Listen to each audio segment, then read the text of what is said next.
नमस्कार।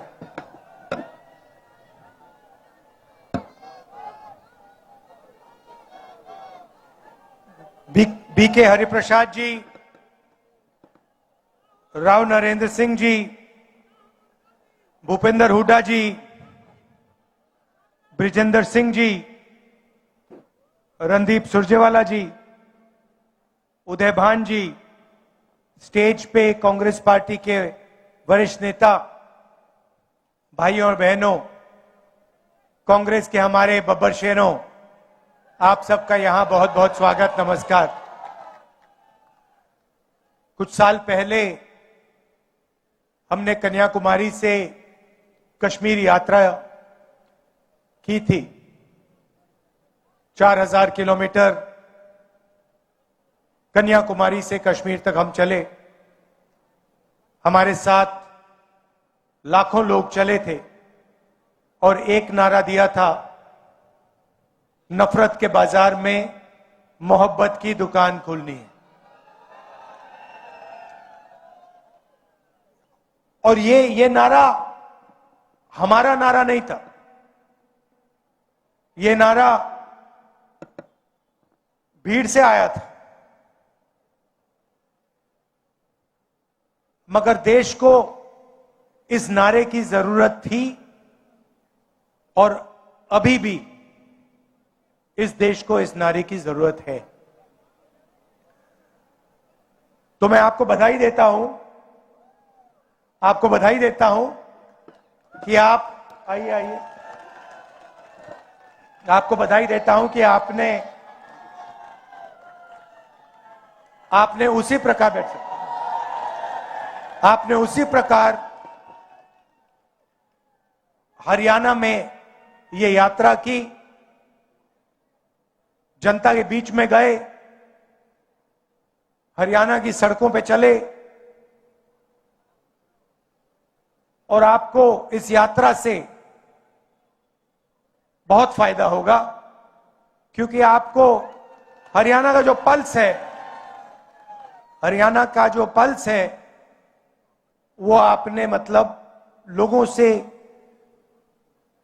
सुनकर समझा है। और मेरी सोच है कि कांग्रेस पार्टी में हर प्रदेश में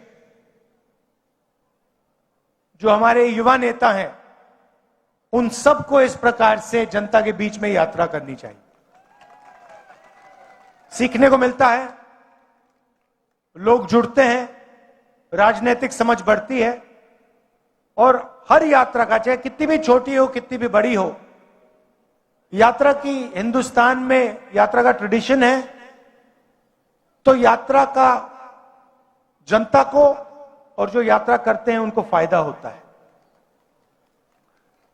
देखिए, हरियाणा के बारे में आप मुझसे अच्छा जानते हो।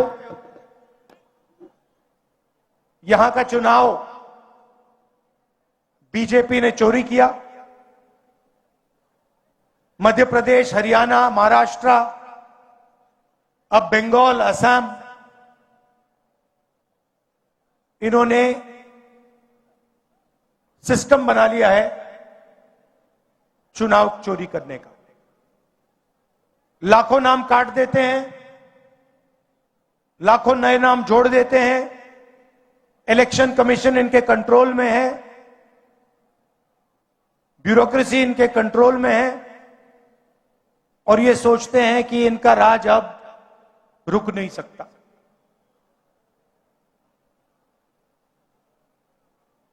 मगर टाइम आने वाला है इनका।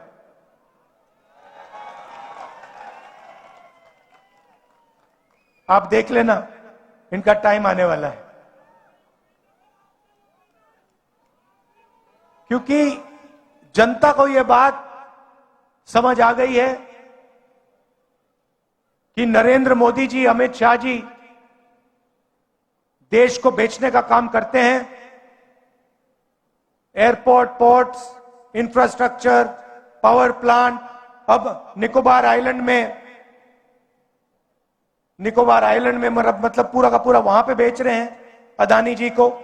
तो जनता को बात समझ आ गई है, इलेक्शन चोरी होता है और फिर आपका धन आपसे छीना जाता है, अदानी अंबानी को पकड़ाया जाता है।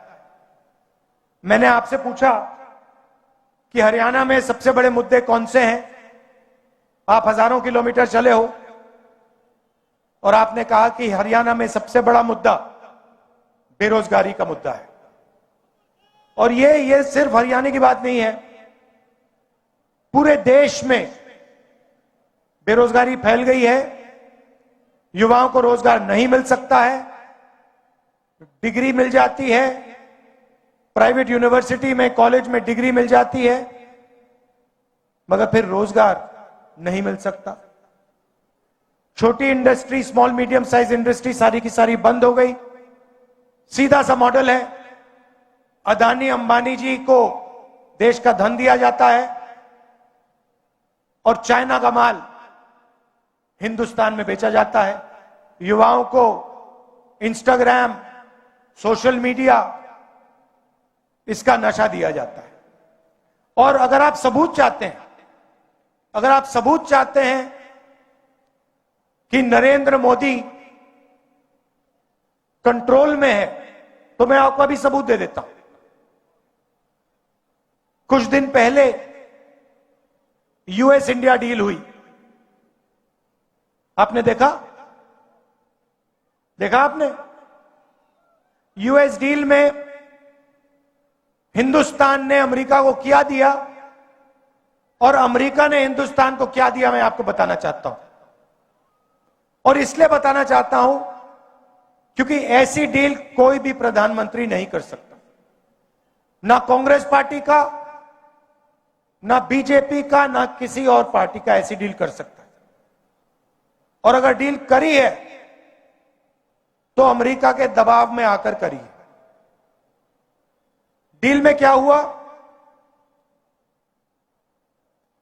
हमारा कृषि का सेक्टर, उसको अमेरिका के किसानों के लिए खोल दिया गया।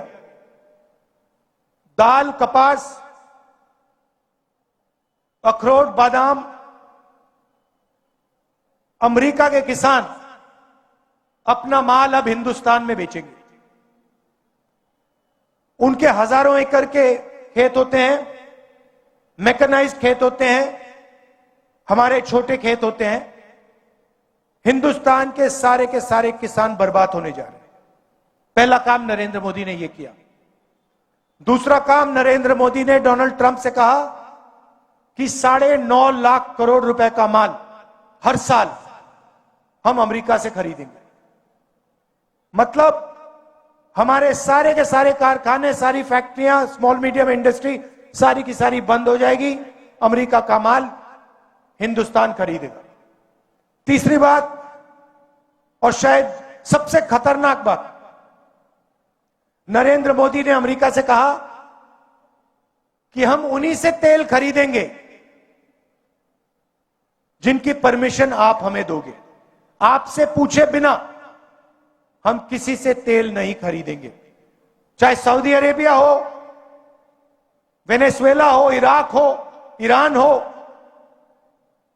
हिंदुस्तान तेल खरीदेगा तो अमेरिका से पूछकर, डोनाल्ड ट्रंप से परमिशन लेके खरीदेगा। और चौथी बात, आपका सारा का सारा डेटा, जो आप बातचीत करते हो, मैसेजेस भेजते हो, आपका मेडिकल डेटा, अस्पताल में आपका जो डेटा है, सारा का सारा नरेंद्र मोदी ने अमेरिका को पकड़ा दिया है। तो ये 4 चीजें नरेंद्र मोदी ने अमेरिका को दी। हिंदुस्तान को क्या मिला? हिंदुस्तान को कुछ नहीं मिला, जीरो, कुछ नहीं मिला। हमारा टैक्स बढ़ गया, उनका टैक्स जीरो हो गया, हमारा डेटा गया, हमारा कृषि का सेक्टर गया, हमारी ऑयल सिक्योरिटी, एनर्जी सिक्योरिटी गई, हमारी इंडस्ट्री बर्बाद हो गई। अमेरिका का कुछ नहीं गया। इसके 2 कारण हैं और मैं आपको साफ बता देता हूं। सबसे पहला कारण, आपने नाम सुना होगा एप्स्टीन का, सुना है? 30.5 लाख एप्स्टीन की फाइल्स अमेरिका में पड़ी हुई है।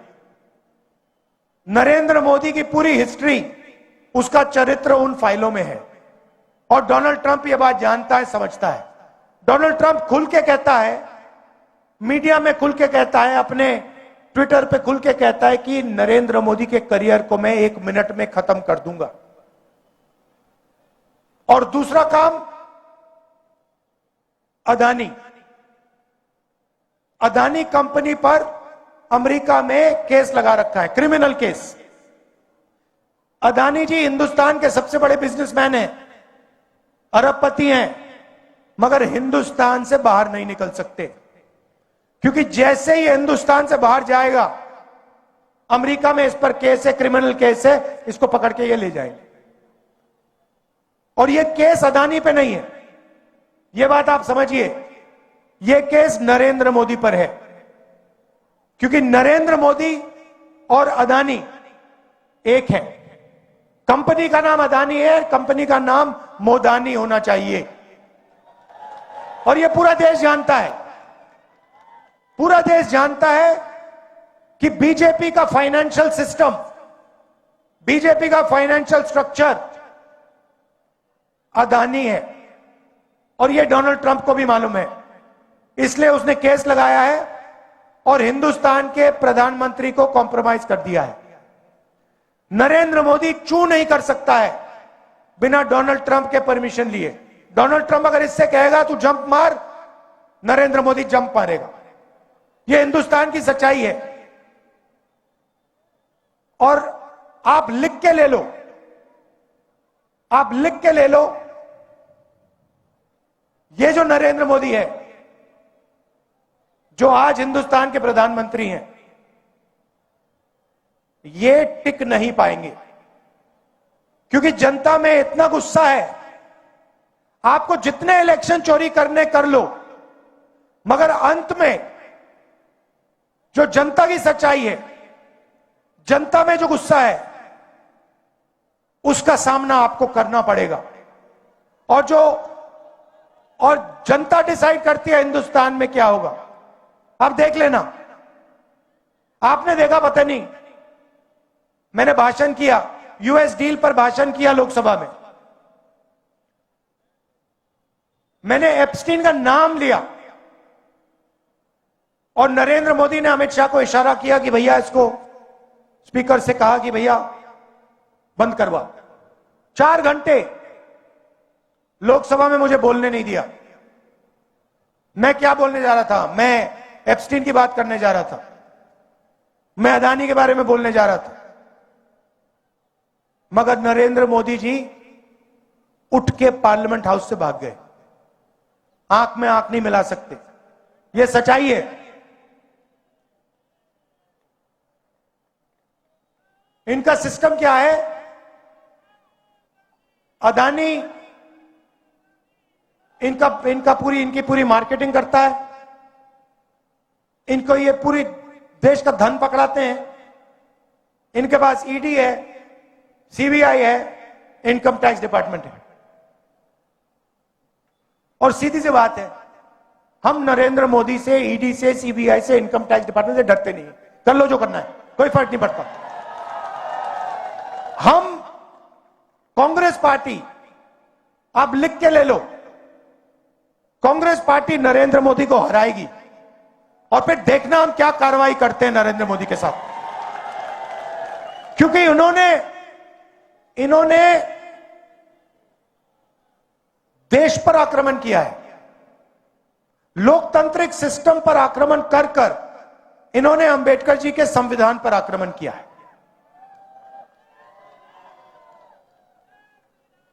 संविधान पर आक्रमण किया है। और आपका जो हक है, देश की जनता का जो हक है, जो संविधान में लिखा है, लोकतंत्र आपका हक है, उस पर आक्रमण किया है और लोकतंत्र को इन्होंने खत्म किया है। हम इस बात को नहीं भूलने वाले हैं, चाहे कुछ भी हो जाए। विचारधारा की लड़ाई है और 2 ही विचारधारा इस देश में लड़ती है, राजनीतिक 2 ही विचारधारा है। एक आरएसएस की, नफरत की, बंटवारे की, दूसरी कांग्रेस पार्टी की, मोहब्बत की, एकता की विचारधारा। आप देख लेना, बाकी सारी की सारी पार्टियां इनके सामने नहीं खड़ी हो पाएंगी, एक नहीं हो पाएगी, और अंत में सिर्फ कांग्रेस पार्टी खड़ी होगी और कांग्रेस पार्टी इनको हराएगी। और हमारे जो बब्बर शेर यहां पे आए हुए हैं, आप याद रखो, आप किसी से डरते नहीं हो। आप याद रखो मैं क्या कह रहा हूं, नरेंद्र मोदी को, अमित शाह को कांग्रेस पार्टी हराएगी, बीजेपी को कांग्रेस पार्टी हराएगी। एक बार फिर मैं आपका धन्यवाद करता हूं कि आपने ये यात्रा की, हजारों किलोमीटर आप चले। मैं जानता हूं 1000 किलोमीटर, हजारों किलोमीटर चलना आसान काम नहीं है, मुश्किल काम है, आपने किया। पूरा मेरा सपोर्ट है आपको, हरियाणा कांग्रेस का सपोर्ट है, इंडियन नेशनल कांग्रेस का सपोर्ट है। बहुत बहुत धन्यवाद, नमस्कार, जय हिंद।